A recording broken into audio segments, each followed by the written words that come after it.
trade ministers are focusing on: promoting green growth, strengthening regional economic integration and expanding trade, and advancing regulatory cooperation and convergence.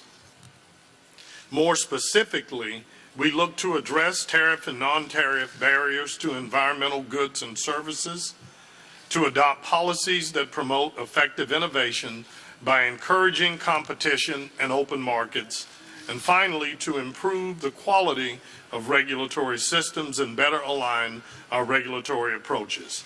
I look forward to an active discussion among our trade ministers this afternoon and to producing significant results for our leaders. I turn the floor back over to Secretary Clinton.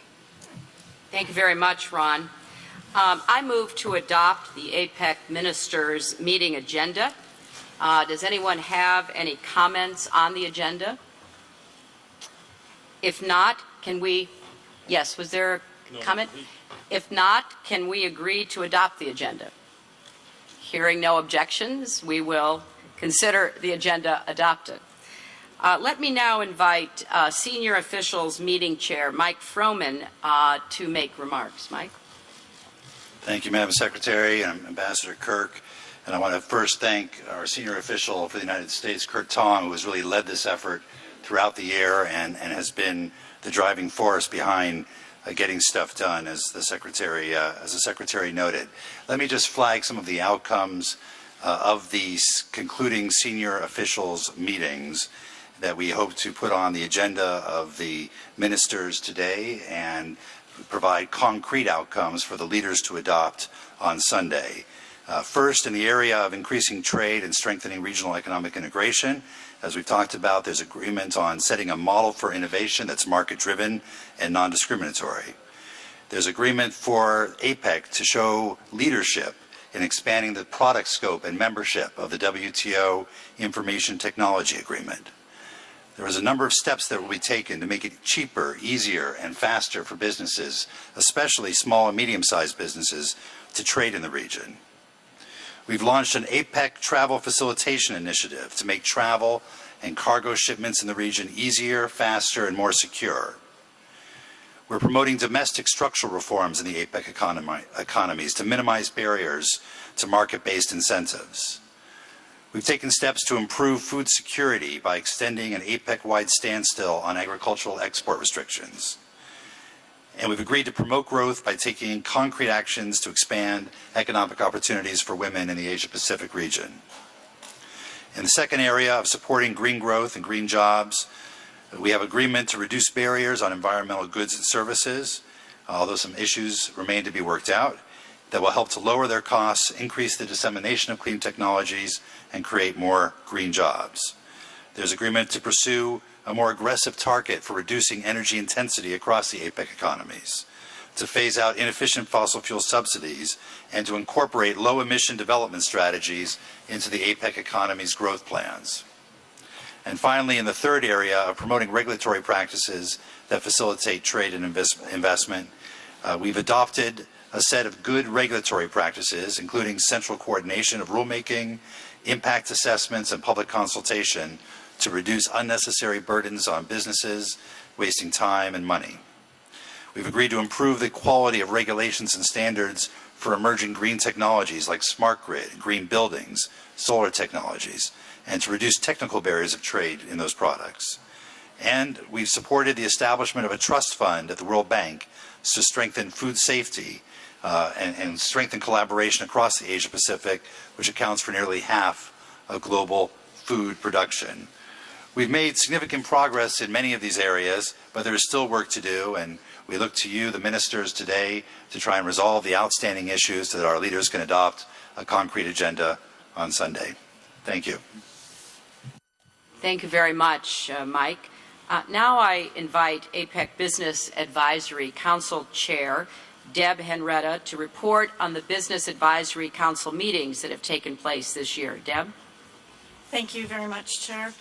It's a pleasure to have the opportunity to brief you today on behalf of my colleagues on the APEC Business Advisory Council. With 3 senior executives from each of the APEC economies serving on the Business Council, You can imagine that there is no shortage of excellent ideas for actions that APEC governments can take to make it easier to do business in the region. In fact, we have compiled a 70-page report this year full of recommendations under our key areas of focus, including regional economic integration, SMEs and entrepreneurship, and sustainable growth. Now, much of my comments today are going to focus on things in the REI arena and in sustainable growth, but just a quick mention on the work of the SMEs. This year, we conducted 3 SME capability building summits, one in Chengdu, China, one in Lima, Peru, and one here in Honolulu. We also did a Young Entrepreneurs Summit in Kuala Lumpur, and we also established an APEC Women's Forum to see if we can't help further the efforts of women inclusiveness in participating in the growth of economies.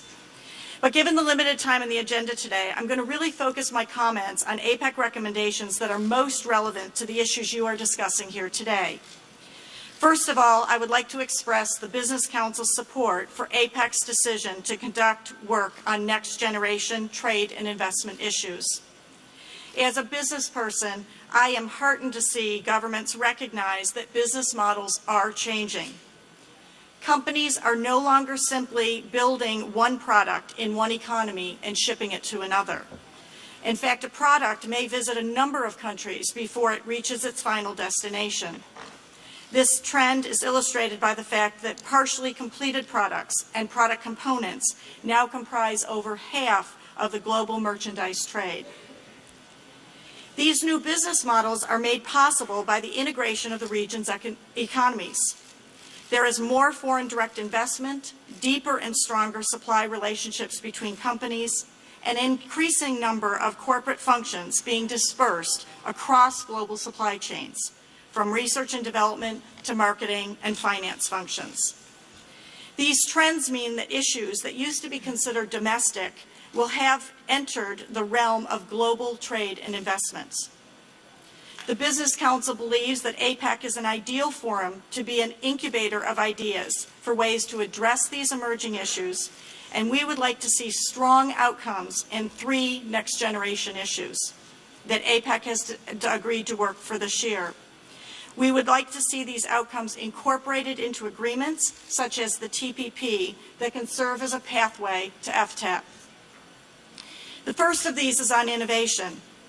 Of these, innovation policy is of particular interest. In global markets, innovation policy has the potential to intersect with trade and investment policy in several ways. These include product standards, government procurement, regulatory issues, and intellectual property rights. In many economies, the formation of national innovation plans is still in the early stages. As such, the time is right for APEC economies to agree on principles that would guide economies in the development of innovation policies that are market-driven, non-discriminatory, and least distorting. Another issue of importance for the Business Council is regulatory coherence. This issue concerns rules that govern trade and investment and lie at the heart of APEC's goal of regional economic integration.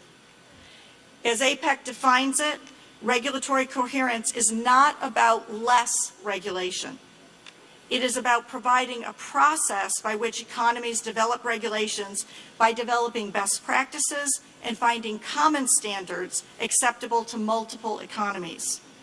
It leads to better regulation that is effective, but also least distorting. Regulatory coherence is about creating an optimal regulatory environment that allows the market to be more competitive and more innovative. This year, APEC put forth recommendations under 6 regulatory coherence principles we would like to see adopted by APEC economies. The Council has also just completed a study on services, which is a critically important driver in the APEC region for future job creation, growth, and competitiveness. Not just in services themselves, but in manufacturing, where embedded and embodied services often make the difference between success and failure in exporting.